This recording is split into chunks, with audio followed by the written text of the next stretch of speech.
देखिए आज मैं फ्रिक्शन का एक दो अच्छा प्रॉब्लम बता रहा हूँ, इसमें आपको कंसेप्ट क्लियर होगा। फ्रिक्शन का क्वेश्चन है क्या, देखिए ये सब क्वेश्चन जो है आपको ध्यान दीजिएगा, ध्यान दीजिएगा क्या मतलब समझिएगा, आप समझेंगे तो ज्यादा फायदा होगा। और इसमें क्वेश्चन है क्या, क्वेश्चन देखिए क्वेश्चन इसलिए नहीं दिख रहा है कि क्वेश्चन है इतना बड़ा, तो इतना बड़ा लिखेंगे तो पूरा बोर्ड भर जाएगा, इसलिए हम समझाते हैं। क्वेश्चन में क्या है, क्वेश्चन में बोल रहा है कि body of mass m, a body of mass m rest on a horizontal floor, rest on a horizontal floor पर रखा हुआ है, ठीक है। अब कहता है क्या, इन each has a coefficient of static friction जो है, इन दोनों के बीच कोएफिशिएंट ऑफ स्टैटिक फ्रिक्शन दिया हुआ है म्यू, समझ गए। It is design to make a body make a applying a minimum force, आप कहता है कि it is design to make the body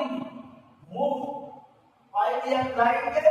minimum force लगाइए एट एंगल थीटा। ये भी बोल रहा है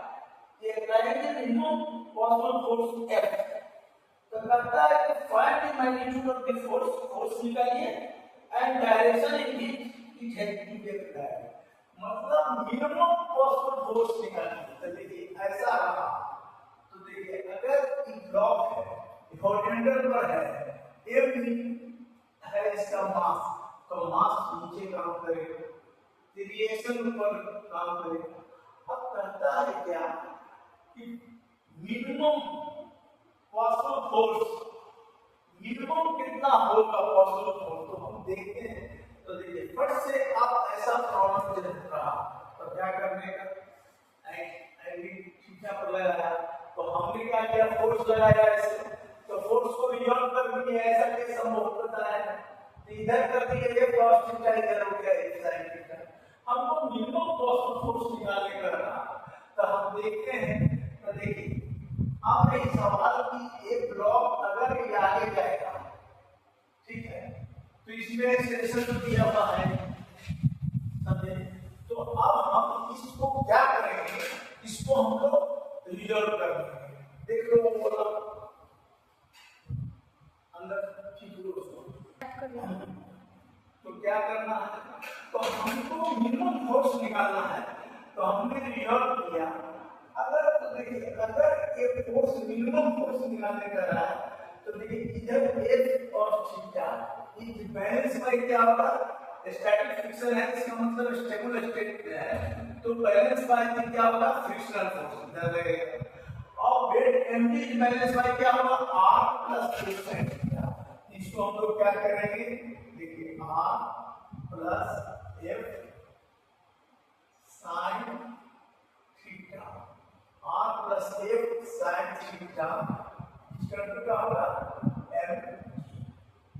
mg होगा। तो देखिए ये कर दिया, हमको दी दिया r plus f sin theta, इसका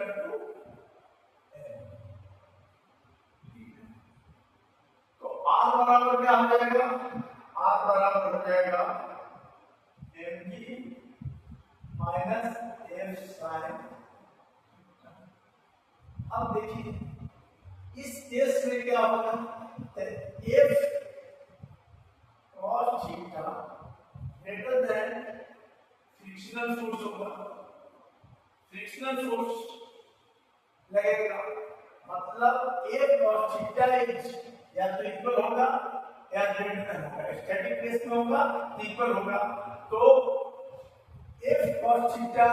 is greater than frictional force, और फ्रिक्शनल फोर्स बराबर क्या जानते हैं, म्यू आर। तो इसको कर दीजिए f cos theta greater than equal to mu R. अब देखिए यहां पर कर सकते हैं f cos theta greater than mu R का वैल्यू उठा दीजिए, तो आर का वैल्यू मिल जाएगा mg minus f sin theta. निकालना है एक्स निकालना है, तो इसको इधर ले आइए, तो देखिए एफ कॉस थीटा, इसको इधर लाओगे तो क्या हो जाएगा, प्लस हो जाएगा म्यू एफ साइन थीटा बराबर क्या होगा, म्यू एम डी। हमको मिनिमम फोर्स निकालने का है, मिनिमम पॉसिबल फोर्स, इसको तो देखिए मिनिमम पॉसिबल फोर्स निकालने के लिए तो एफ को फ्री कर रहे हैं, तो एफ को फ्री करते हैं, एफ कॉमन ले लीजिए, एफ कॉमन ले लीजिएगा तो म्यू एम जी बराबर क्या होगा, नीचे चला आएगा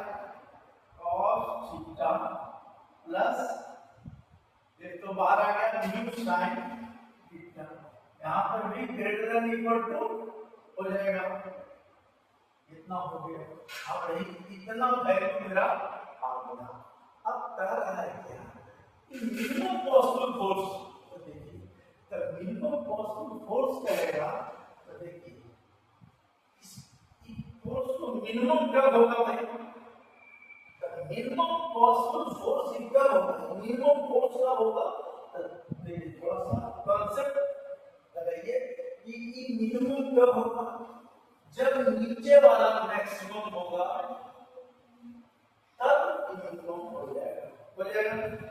तो देखिए ये सब कॉन्सेप्ट है, दिमाग में रखिएगा, तो इसको मैक्सिमम हमको करना पड़ेगा, तब फॉर मैक्सिमम वैल्यू के लिए देखिए हम यहाँ पर लिख देते हैं, और देखिए मैक्सिमम वैल्यू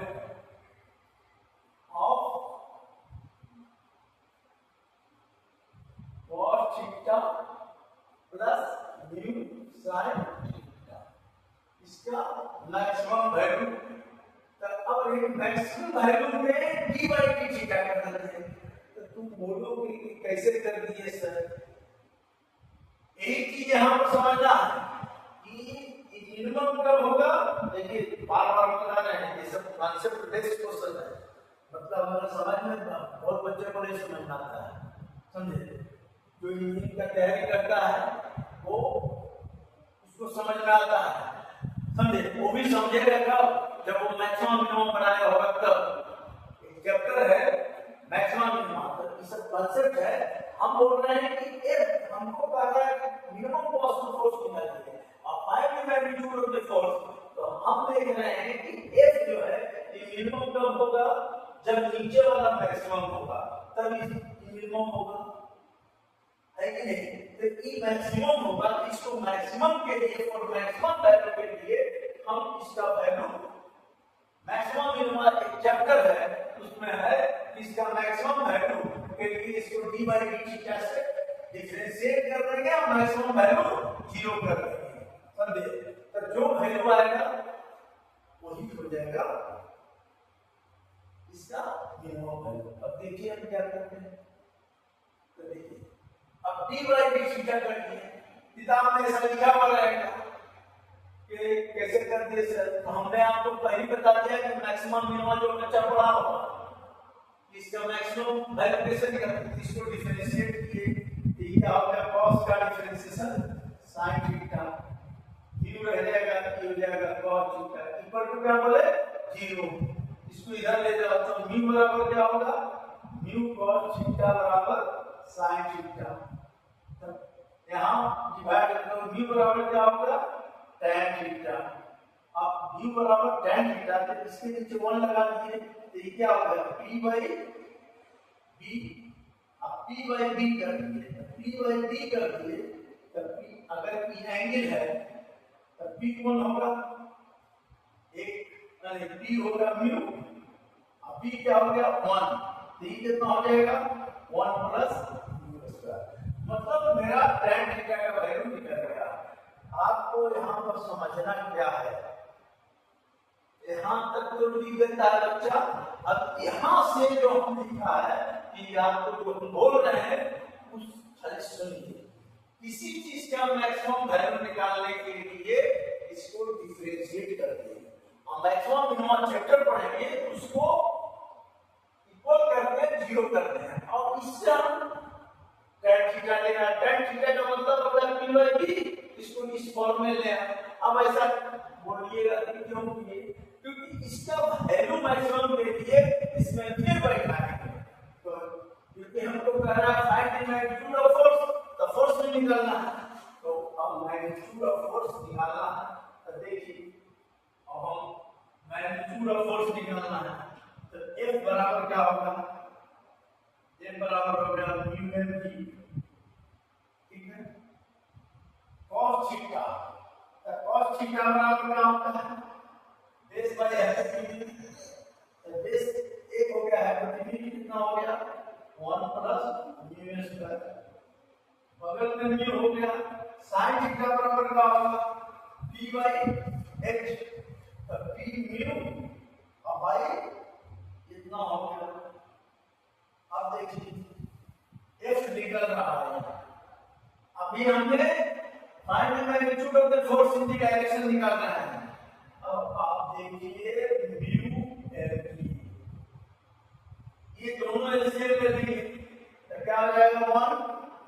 म्यू म्यू क्या हो गया mu square by root under 1 plus mu square, ठीक है। अब इसका मैग्नीट्यूड निकालना था, ये रूट में है रूट में नहीं है, इसका मतलब ये रूट कट जाएगा, तो हो जाएगा mu L G by root under 1 plus mu square, ये आपका वैल्यू आ गया मैग्नीट्यूड, माने magnitude of the force in the directions, इतना वैल्यू आना चाहिए। देखिए इतना वैल्यू आया है कि नहीं, तो आया है, समझिए ये बराबर इतना आएगा, मतलब कहने का मतलब हो गया इतना आ गया, समझे, तो इतना जब आ गया, समझे, तो अगर यहां से थीटा निकालना होगा तो थीटा बराबर क्या आ जाएगा tan इनवर्स u भी लिख सकते हैं। तो हमारा एक प्रॉब्लम होगा और कुछ क्वेश्चन में कहा नहीं आता, समझे,